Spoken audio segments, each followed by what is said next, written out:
არსებობს კითხვები, რომლებიც აუცილებლად უნდა დასვათ იქამდე, სანამ აიღებთ იპოთეკურ სესხს და ზოგადად სწორად დასმულ კითხვებზე პასუხები აუცილებლად აგარიდებთ თავიდან შემდგომში რაიმე გაუგებრობას. მაგალითად, მნიშვნელოვანია ვიცოდეთ რა არის სესხის სრული თანხა, რა არის მისი ვადა და ასევე ყოველთვიური გადასახადი.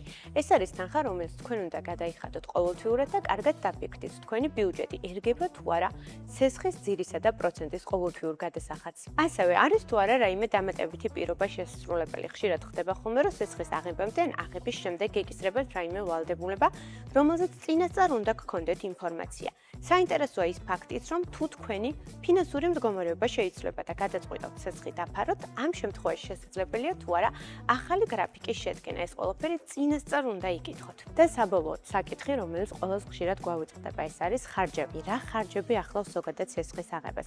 იქნება ეს საჯარო რეესტრი თუ სხვადასხვა საკომისიოები. საბოლოოდ ეს ყველაფერი ჩვენ ფინანსებზე მოქმედებს. მე პირადად, როცა სესხი მჭირდება, პირდაპირ ვურეკავ ჩემს სოლო ბანკერს, მასთან ერთად გეგმავ ჩემს საჭიროებაზე მორგებულ სესხს და ისე ვიღებ გადაწყვეტილებას. გამოიწერეთ ჩემი გვერდი მეტი რჩევებისთვის და დროებით.